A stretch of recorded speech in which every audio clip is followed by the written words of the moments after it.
Hey everyone, Jordan here from SwitchWatch. How you doing? Today's review is of Oceanhorn 2 Knights of the Lost Realm, the long-awaited sequel to one of the early indie hits on the Switch. Let's see what I think.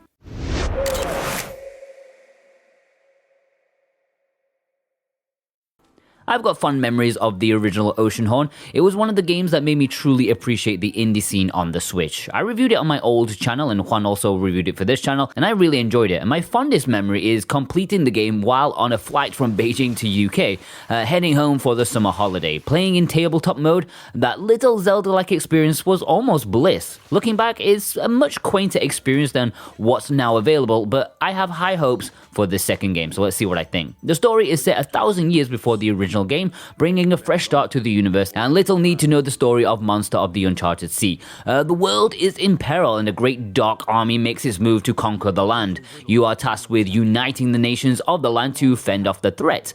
In this game, our young hero will not face the danger alone. This time, a couple of buddies will join you for the ride. The story takes a decent chunk of the attention, and I appreciated the effort, even if it is incredibly by the books in terms of the genre. Grab the medallions, etc, etc.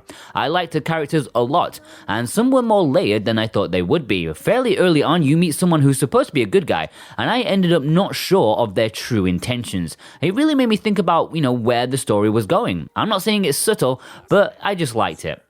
In terms of gameplay, Cornfox and Bros have gone very ambitious with this sequel, no doubt thanks to the success of the original game. Gone is the slightly isometric viewpoint, replaced with the camera over the shoulders of the hero. This instantly draws you into the action a lot more and makes it a more grand feeling experience. Everything is bigger than before. They've tried to take it to the next level and tried to rub shoulder to shoulder with the bigger boys of indie action games. There was quite a quaintness to the original, which made many people look past its obvious flaws. The quaintness here has gone, and so Oceanhorn 2 needs to be judged with a little bit more scrutiny. As I'm sure you'll hear 1,000 times in my review and other reviews by other channels, you're gonna hear about comparisons to Zelda. Cornfox really wanted to play homage to the legendary Nintendo series. In Knights of the Lost Realm, you're looking at a mix of combat action, exploration, and puzzle solving in dungeons. It's Zelda on a budget. Now, being of mobile origins, combat is always going to be the most worrying aspect. Tight, tense combat is not something mobile games are known for, especially when it's going for something more traditional rather than playing to the mobile strength. And sadly, I have to say that it does not feel 100% great here.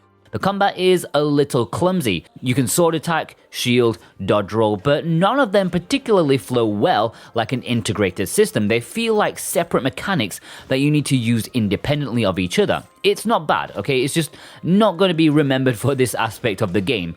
Locking onto enemies seems much harder than it should be. It's serviceable combat. It does the job without being great. I will say, I did like the fact that even the smallest of grunts can be quite aggressive. They do not hold back, and I ended up taking plenty of damage thanks to, constantly being surprised.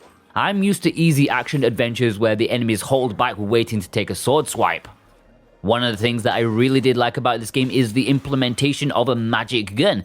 Yep, knights in this universe carry guns, or at least they used to. This can be loaded with standard bullets, which can help in combat via a Mass Effect style action, or you can use them in puzzles like hitting targets across a room to open a door. You can pack it with fire bullets to destroy wooden barriers or plants, ice bullets to freeze water for platforms, electrical bullets to turn on machines. It's simple but great, and honestly, despite the ropey combat, there was always a satisfaction to giving off a headshot to stun an enemy and then charging for some sword swipes. That never got old. For those who really lamented the lack of traditional dungeons in Breath of the Wild, well, you'll be pleasantly surprised to see that this game does have them, and they're full of puzzle goodness, which is perhaps the game's biggest strength. The combat has its faults, but when things slow down and you start to work your brain in puzzles that they're never tough, but more relaxing, I may have enjoyed this part of the game than anything else. I'm a big fan of Zelda dungeons and puzzles. Of course, this never comes close to matching those high levels, but they definitely will scratch that itch, I promise you. In fact, it took until one of the main dungeons about 2 hours in for me to confidently say that I liked Oceanhorn 2. Because yeah, the first couple of hours, I have to admit, I was a bit worried. I don't think the game has a good start at all. The tutorial is basic, which, that's natural, of course. They keep it simple and small scale. But you combine that with iffy combat and a stealth section in a game that doesn't have stealth mechanics, it was weird. I was struggling to feel the adventure and had an overall negative opinion on what I'd played up to that point. I was thinking that this was a worse game than the original. But once the adventure really kicks in and you're in the main field, you make it to the big ass city and the first proper meaty dungeon, Oceanhorn 2 clicked with me very, very well. I got the grappling hook, I was solving puzzles in really big dungeons, you're moving from one beat to the next without much breath, and I started to really appreciate what this game had to offer. The dungeons are great, I like the boss encounters despite the combat, the exploration is fairly linear, but the environments are open enough to not give that away. Towns are impressively large, with places to go, secrets to find, people to talk with, buildings to enter. I was having a fine time, a very fine time, despite the combat. Now, I'm not saying I would have quit the game because of the combat. It's not that bad, of course, but the other things around it really pulled my attention away from it. Another thing I liked but could possibly have been implemented a bit smoother is the ordering of your teammates. You can only directly control yourself, but from the radial selection wheel thingamabob, you can direct your companions to either attack certain enemies or, more usefully, help solve puzzles. You can tell them to stand on a pressure pad or hit levers. It's fairly basic and not the easiest to use, especially when it's all mixed in with your ammo type and item choice, but I like the sense of you not being alone as part of a team kind of thing. If you're enjoying this review so far, then consider hitting that subscribe button and that little bell to keep up to date with everything that we do here. It is worth it. We've got a lot of content out recently and we don't want you to miss it. In terms of graphics, well, it's a massive upgrade from the original. Like with everything else, it's bigger and better. They've gone for a more realistic approach this time in terms of character proportions and such, but it is looking a little hazy on the Nintendo Switch, especially in wider open areas such as the Grand City and out in the field. In smaller spaces like the dungeons, it's a swell looking game, beautiful at times. There's a super high contrast which is slightly a bit too much for my eyes, but that's a minor complaint.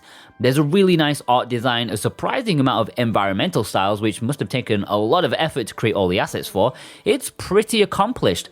The frame rate isn't the best though. As with the haziness, the game runs nice and smoothly in small areas, but you can almost feel the struggle when in wide open landscapes. It's small but noticeable. And I also think that this is one of those cases where playing in handheld mode is the overall better experience. I didn't play much in handheld due to recording necessities, but when I did, it seemed to look sharper and perform a bit better too, although that's not scientific research by any means. Musically, Oceanhorn is pretty good. The music fits the game well, it's adventurous, it's mysterious, and applies a little bit of danger when necessary. I think for the themes it's going for, there's a simplicity to it, and there's no dynamic changes depending on if you're getting into a fight, but it's a solid job. It's a soundtrack I would be happy to get a hold of if it came with a collector's edition of the game or something. I'd be up for that. And there's also some decent voice acting too, I should mention that. Value-wise, Oceanhorn 2 is priced on the eShop for $29.99 in US dollars, euros, and British pounds. Seems like the Brits got the short end of the stick here, but yeah, this is a premium indie release. Considering it's free on iOS, well, of course you have to have the Apple Arcade subscription, but anyways, it may be a little bit of a tough pill to swallow, but forget that. Just looking at what's on offer here, for the price they're asking for, I'm satisfied that it's a decent deal. It's not mind-blowingly good value, but I respect that they believe in their product, and you're not being shafted, I'm sure of that. I think big value games like Hollow Knight have really spoiled people. $30 is a good price. Now, at the time of review, there is no announcement of a physical release as far as I'm aware, but if the first game got a physical, which is much more simple and basic, then it would be silly if this doesn't too. I'm sure limited run games will step up, or preferably get a standard retail release, as I will always prefer. Overall, if you're looking for that next Zelda wannabe, then this is a really fine example of the genre. Yes, it doesn't stand toe-to-toe with the big boys, but it's ambitious and, having proper controls on a proper console, for me, this is where it should have been in the first place. I'm not going to begrudge them taking Apple's money for that early exclusivity, but this belongs on a console. It's still a little rough in areas, namely the combat, a few glitches here and there, and it has lost that little bit of quaintness that made the original so likable. And yeah, despite the slow start, you're getting yourself yourself a very fine action-adventure game with nice dungeons, puzzles, and exploration. An 8 out of 10. Alright, many thanks for watching, guys. Big shout out to our executive producers Dane Wilkinson, Jonathan Rumor, Gannicus, Brent McLean, and God of Resin. Thank you, and our other YouTube members for your support. Plus, you guys watching right now, if you watched all the way through, we love you. The longer you watch, the more it helps us out. Be sure to check out some of our other content. Yesterday we had a review of Wallachia. Plus, here are some other features that may take your fancy. We'll see you guys over there. Have a great day.